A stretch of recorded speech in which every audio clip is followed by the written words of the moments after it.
Hello student, welcome to my YouTube channel K-Maths Academy students. Today we will discuss about an important topic of vector analysis, that is line integral, right? If you are a student of BSc, MSc with mathematics or preparing for any competitive examinations like IIT JEE, GATE, SET or PGT of various states, especially for Jharkhand PGT, then this video is going to be very helpful to you, right? तो देखिए अभी हम लोग line integral का एक compact short solid introduction और concept को समझेंगे और फिर मैं बताऊंगा आपको कुछ इंपॉर्टेंट क्वेश्चंस को कैसे क्विक रिस्पॉन्स टेक्निक के थ्रू कम से कम समय में सॉल्व करते हैं। देखिए मेरे वीडियोस का पर्पस होता है आपके अंदर प्रॉब्लम सॉल्विंग स्किल को डेवलप करना, right? That is very important for competitive examinations. So let us see the introduction of line integration. The line integration, I mean the line integral in which the function to be integrated is determined along a curve in coordinate system. This means the function to be integrated is evaluated along a curve. Right, integral evaluated along a curve is known as a line integral. Right, let us see further. आगे हम लोग देखते हैं कि if f equal to this one be a continuous vector point function in a region R and C be a regular curve from point A to B. ये देखिए ये जो कर्व है इस कर्व को मैं C नाम दिया। ये कर्व A से B के बीच में रेगुलर है, इसका मतलब कॉन्टिन्यूअस है, राइट?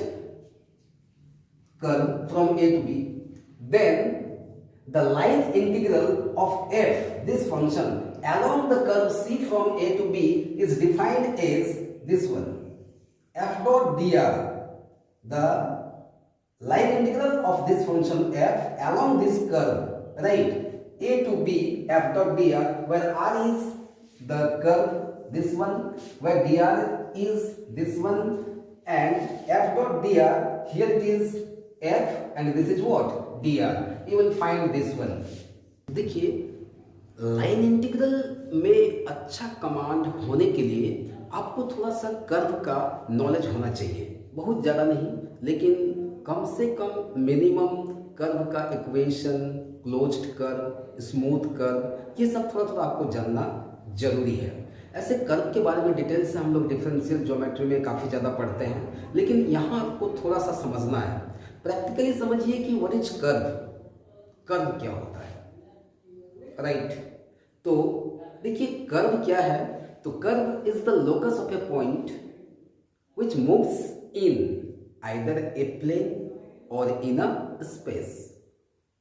पॉइंट प्लेन में भी मूव कर सकता है और स्पेस में भी मूव कर सकता है। जब पॉइंट प्लेन में मूव करेगा तो जो कर्व बनेगा वो 2D कर्व होगा, ओके? और वही पॉइंट जब स्पेस में मूव करेगा तो जो कर्व बनेगा उस कर्व को हम लोग बोलते हैं 3D कर्व। ऐसे कर्व के बहुत सारे टाइप्स होते हैं, ठीक है? लेकिन जो हमको लाइन इंटीग्रल के लिए इसेंशियली जानना है वो ये कर्व क्या है, तो locus of a continuously moving point, right? और इसको हम लोग ऐसे भी समझ सकते हैं, one parameter set of points P x y z defined by the relation this one, x equal to x t, y equal to y t, z equal to z t. यहाँ t क्या है? t is a parameter, this t is what, parameter, okay? Thus the vector equation of a curve is given by this one. This is what the vector equation of the curve.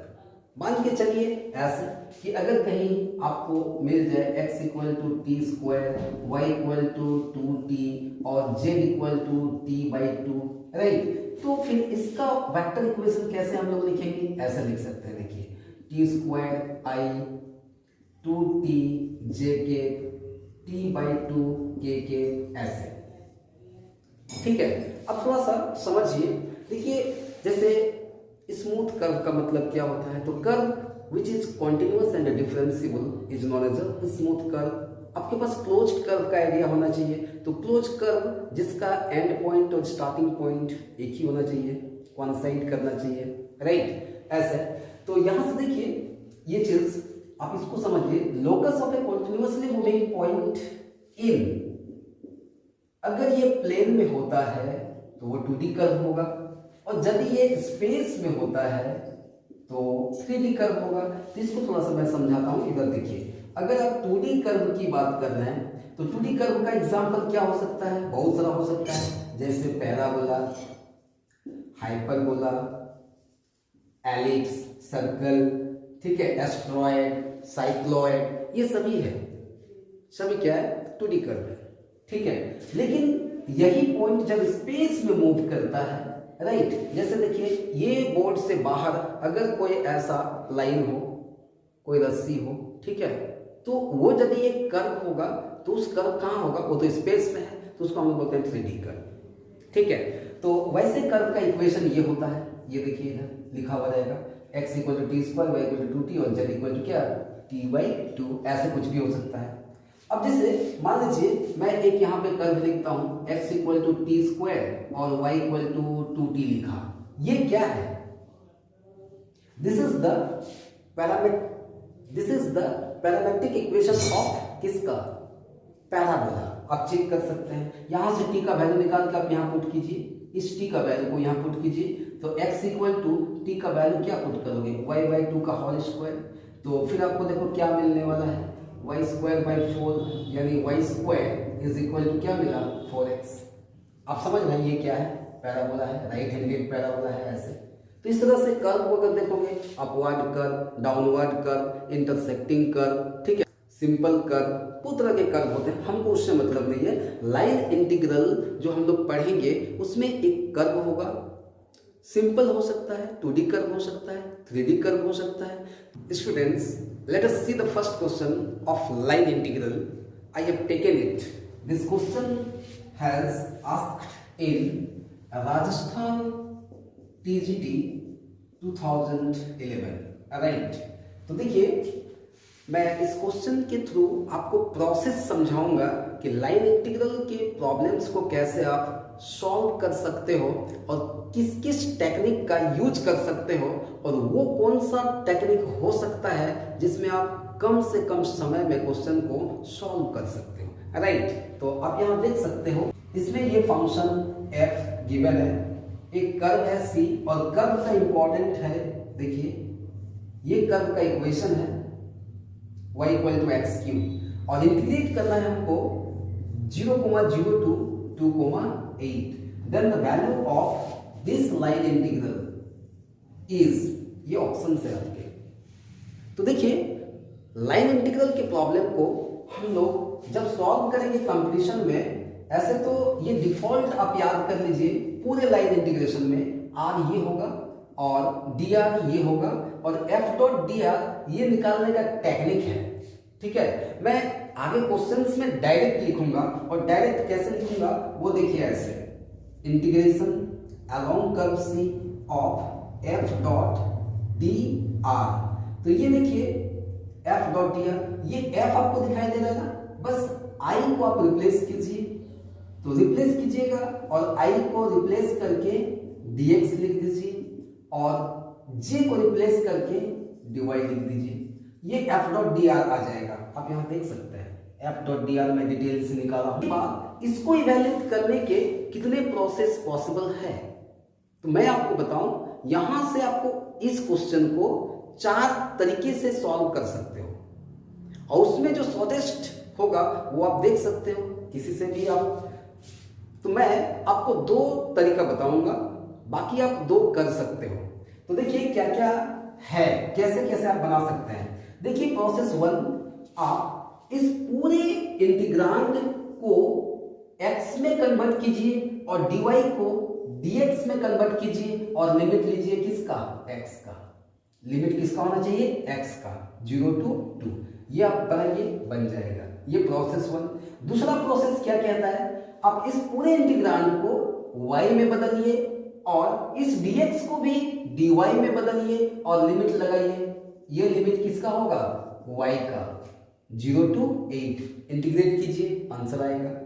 तीसरा process मैं ये बोल रहा हूं कि dx के साथ जो भी फंक्शन है वो x में होना चाहिए, और dy के साथ जो भी फंक्शन है वो y में होना चाहिए और फिर उसको इंटीग्रेट कीजिए, यहाँ पर x का लिमिट, यहाँ पर y का लिमिट। और जो फोर्थ प्रोसेस है ये तो यूनिवर्सल प्रोसेस है, आपको ये सीखना ही है किसी भी क्वेश्चन में। लेकिन वहां एक इंपॉर्टेंट बात क्या है, आपको कर्व का पैरामेट्रिक इक्वेशन आना चाहिए। अगर कर्व का पैरामेट्रिक इक्वेशन आपको नहीं आता है तो फिर इससे आप नहीं बना सकते हैं। और एक चौथा भी कहीं कहीं केस मिलता है, जब ये इंटीग्रांड ये जो है वो क्या होता है एग्जैक्ट डिफरेंशियल के फॉर्मेट में रहता है, तब फिर काफी इजी, सबसे इजी प्रोसेस फिफ्थ हो जाता है। जब ये एग्जैक्ट डिफरेंशियल इक्वेशन के फॉर्मेट में रहता है तो ठीक है। तो खैर देखिए अभी मैं इसको सॉल्व कर रहा हूं और मैं फर्स्ट मेथड को फॉलो करूंगा, फर्स्ट प्रोसेस को फॉलो करूंगा, जिसमें ये कंप्लीट फंक्शन को मैं चेंज करने वाला हूं x में और dy को भी dx में और लिमिट लगाऊंगा किसका, x का। तो इसके लिए सबसे पहले आप देखिए यहां पर c x square minus y square, तो y का वैल्यू ये देखिए x क्यूब है तो x का पावर 6 और फिर dx प्लस x y जो है ना, इस y का वैल्यू आप यहां से पुट करो, ये हो गया, और dy का वैल्यू यहां से निकलेगा, ये देखिए, इसको डिफरेंशिएट कीजिए तो 3 इंटू एक्स स्क्वायर, यहां आपको मिलने वाला है 3 into x square dx। Finally अब चूंकि कंप्लीट dx में है तो लिमिट लोगे किसका, x का, तो x का लिमिट है आपके पास 0 to 2, ये देखिए 0 to 2। इसको सिंप्लीफाई कीजिए, दिस बिकम्स एक्स स्क्वायर, यहाँ x का पावर 6 और यहाँ 3x का power 6, I mean this becomes 2x to the power 6 और क्या dx। देखिए काफी सिंपल है। अब आप इसको इंटीग्रेट कर दीजिए, तो यहाँ पर जैसे ही आप इंटीग्रेट करने जाओगे तो ये हो जाएगा x का पावर 3 बाई 3 और प्लस 2 बाई 7 x का पावर 7, लिमिट्स आपके होंगे 0 to 2। लोअर लिमिट में तो 0 है तो बाकी 0 हो जाएगा, अपर लिमिट आप यहाँ बैठाओ तो ये हो जाएगा 8 बाई 3 और ये देखिए 7 प्लस 8 2 का पावर 8 256 बाई क्या 7। अब आप इसको जस्ट यहाँ पर कैलकुलेट कीजिए, LCM 21, this is 56, this is 7 6 8, finally 8 to 4 by 21, this one will be the answer, this one, okay। देखिए इसी क्वेश्चन को आप एक और प्रोसेस से बना सकते हैं जिसमें हम लोग पैरामेट्रिक इक्वेशन का यूज करते हैं इस कर्व का। तो इस कर्व का पैरामेट्रिक इक्वेशन क्या हो जाएगा, x इक्वल टू टी और y इक्वल टू हो जाएगा t to the power cube, right. आप इसको डिफरेंशिएट कीजिए तो dx आ जाएगा dt, इसको डिफरेंशिएट कीजिए dy, ये हो जाएगा 3t स्क्वायर और क्या dt। आपको t का लिमिट चाहिए तो x is equal to t, मतलब जो x का लिमिट है वही t का लिमिट होगा, यानी t का जो लिमिट होगा, t का लोअर लिमिट होगा 0 और अपर लिमिट होगा क्या 2। अब आप इस पूरे इंटीग्रांड को इजीली कन्वर्ट कर सकते हैं किसमें, t में। फिर आप t का लिमिट यूज कीजिए 0 to 2, x square means this one, this is t square, y square means this one, t to the power 6, dx that is dt plus x is t, y is t square, t to the power, y is t, so t to the power q, and dy is where, this one, 3 into t square and dt। Finally by solving this one you will get 0 to 2, this is t square and t to the power 6 here, 2 t to the power 6 and dt। अब आप इसको फिर से integrate करो तो आपको मिलेगा t to the power q अपन 3 और प्लस 2 t का पावर 7 बाई 7 और लिमिट्स होगा 0 to क्या 2।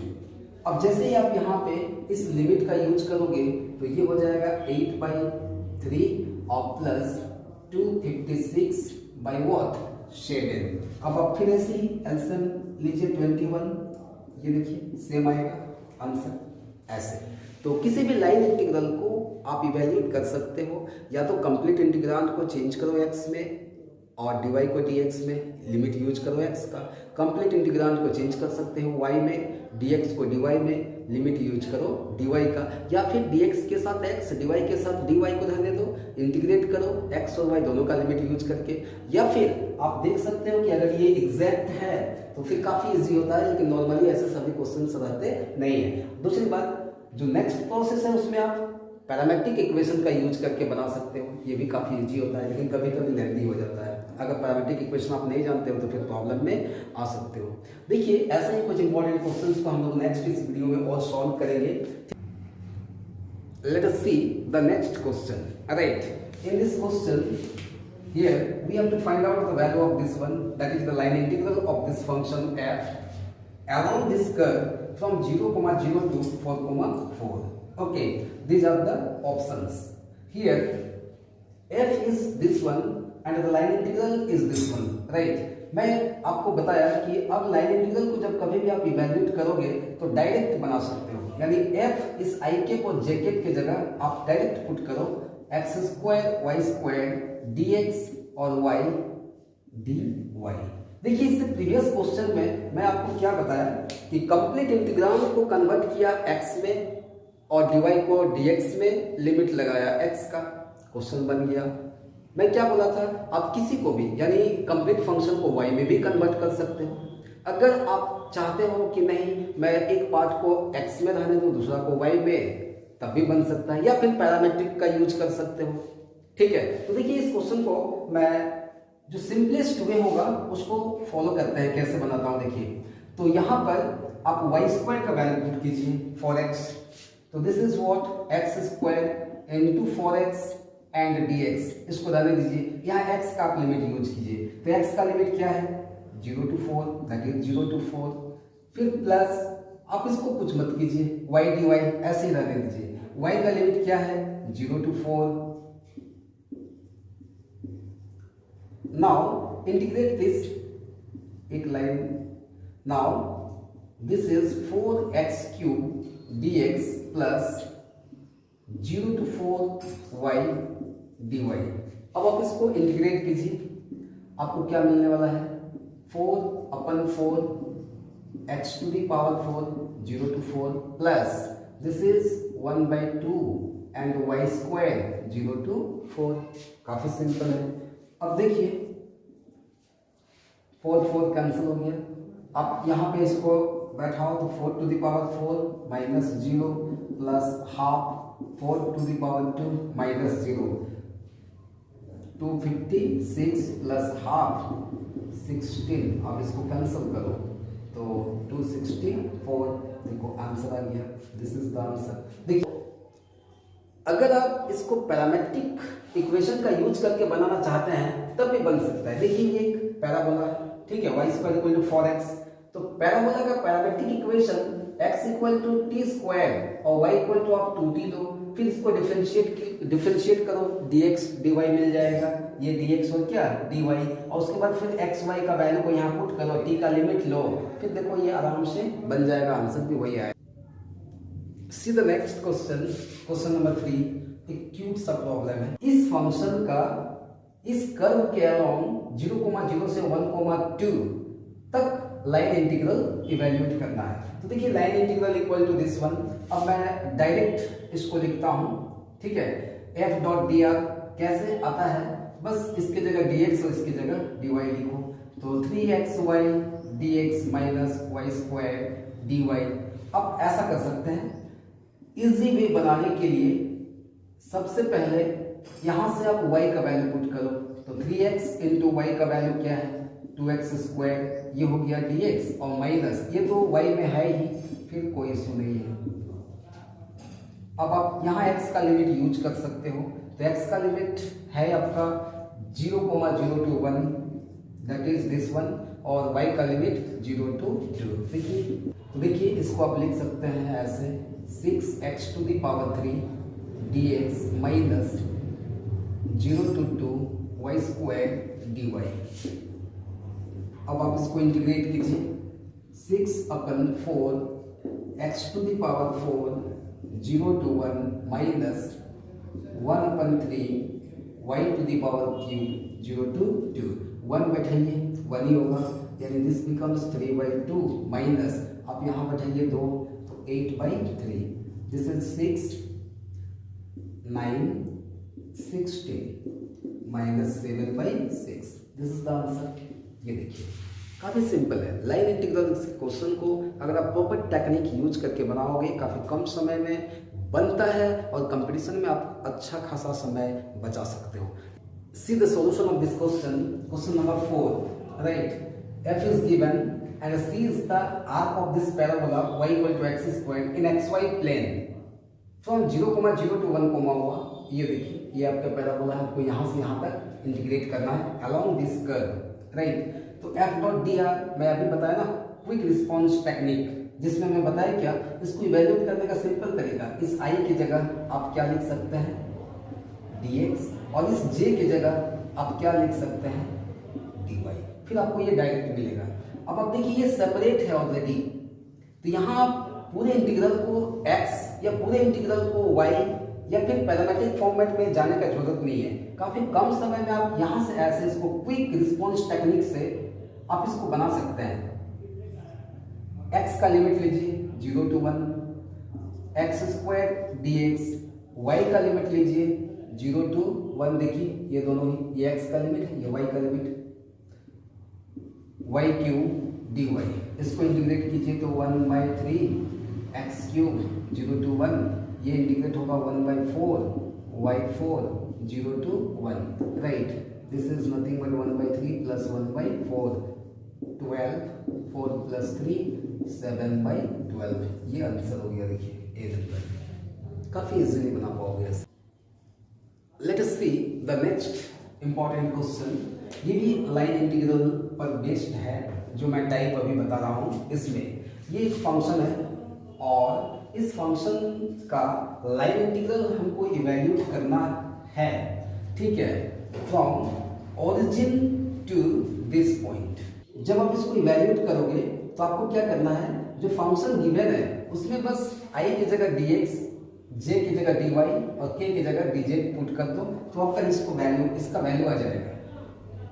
पुट कर दो तो आपको इसका वैल्यू आ जाएगा, यानी क्या आएगा 2xy और dx, x square z dy और x स्क्वायर y dz।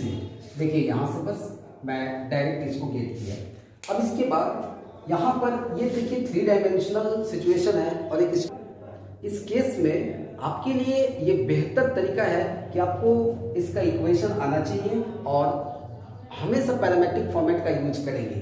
तो देखिए यहाँ पर कैसे हम लोग इक्वेशन निकालते हैं इस स्ट्रेट लाइन का 2 पॉइंट फॉर्म में, जो हम लोग को पता है। तो इस फॉर्मूला का यूज करोगे तो ये आपको मिलेगा x माइनस 0 1 माइनस 0, ऐसे y minus 0 1 minus 0, z minus 0 1 minus 0। तो ये आपको x y z equal to आप t मान लो, स्ट्रेट लाइन का पैरामेट्रिक फॉर्मेट। अब यहाँ से आप dx equal to dy equal to dz equal to आपको क्या मिलेगा dt। तो ये dx dy dz के बदले में मैं dt, यहाँ से x y z को मैं अगर यहाँ वैल्यू पुट करूँ तो सभी ये इंटीग्रांड कन्वर्ट हो जाएगा t के टर्म में, और dx dy dz भी कन्वर्ट हो जाएगा dt के टर्म में। अब रही बात t का लिमिट क्या है, तो आप कहीं से भी t का लिमिट निकाल सकते हो, क्योंकि x इक्वल टू t है, तो जो x का लिमिट है वही t का लिमिट है। तो x का लिमिट आपका 0 to 1 है ये, तो t का भी लिमिट आपका हो जाएगा 0 to 1। फिर देखिए आपका कितना सिंपल सॉल्यूशन होगा, 0 to 1। आप इसको कन्वर्ट कीजिए, x t है, y t है, z t है, मतलब 2 t to the power cube आपका यहाँ पर मिल जाएगा, t to the power cube, यहाँ पर भी आपको मिलेगा t to the power cube, और इधर क्या dt। देखिए आपको मिल गया 4 0 to 1 t to the power cube dt, this 4। आप इसको इंटीग्रेट कीजिए तो 1/4 और t to the power 4, upper limit lower limit use कीजिए, ये कैंसिल हो गया। तो फिर आपको मिलेगा वहाँ पर 1 का power 4 minus 0, that is 1। This is the answer. Let us see the next question number. Consider the points P and Q.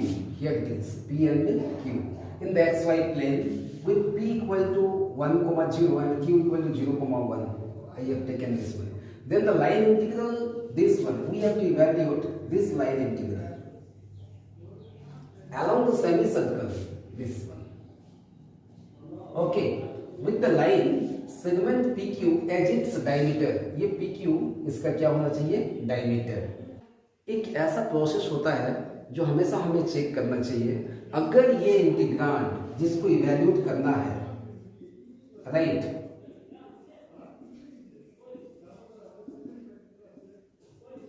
P to Q x dx plus y dy, अगर ये इंटीग्रांड एग्जैक्ट हो तो line integral is independent from path. आप ऐसे integrate कर सकते हो, ऐसे इंटीग्रेट कर सकते हो, इंटीग्रल सेम आएगा। ओके, तो यहां पर मैं देख सकता हूं, 2 को अंदर लेके जाओ, P to Q 2x dx plus 2y dy, this can be written as x square plus y square, which is exact, which is exact. So therefore this one is free from the path, independent from the path. और इस situation में आप इसको लिखोगे तो ये हो जाएगा x square plus y square, यहाँ पर होगा p, यहाँ पर क्या q, यानी इस वैल्यू को काफी इजीली हम लोग ऐसे इवेल्यूएट करेंगे, x square plus y square, p का कोऑर्डिनेट क्या है 1,0, q का कोऑर्डिनेट 0,1। एक बार आप अपर लिमिट बैठाओ तो ये x में और ये y में, जैसे ही बैठाओगे तो 0 प्लस 1 मिलेगा, फिर लोअर लिमिट बैठाओ ये x में और ये y में, तो 1 प्लस 0, finally we have 1 minus 1, this is 0, the option B is correct. Okay, competition में क्वेश्चन को कम से कम समय में सॉल्व करने के लिए प्रॉपर टेक्निक होना चाहिए। ओके, और जितने भी प्रोसेस है उसमें उस प्रोसेस को हमको अडॉप्ट करना होता है जिस प्रोसेस में कम से कम समय में हम क्वेश्चन को क्लियर कर सकें।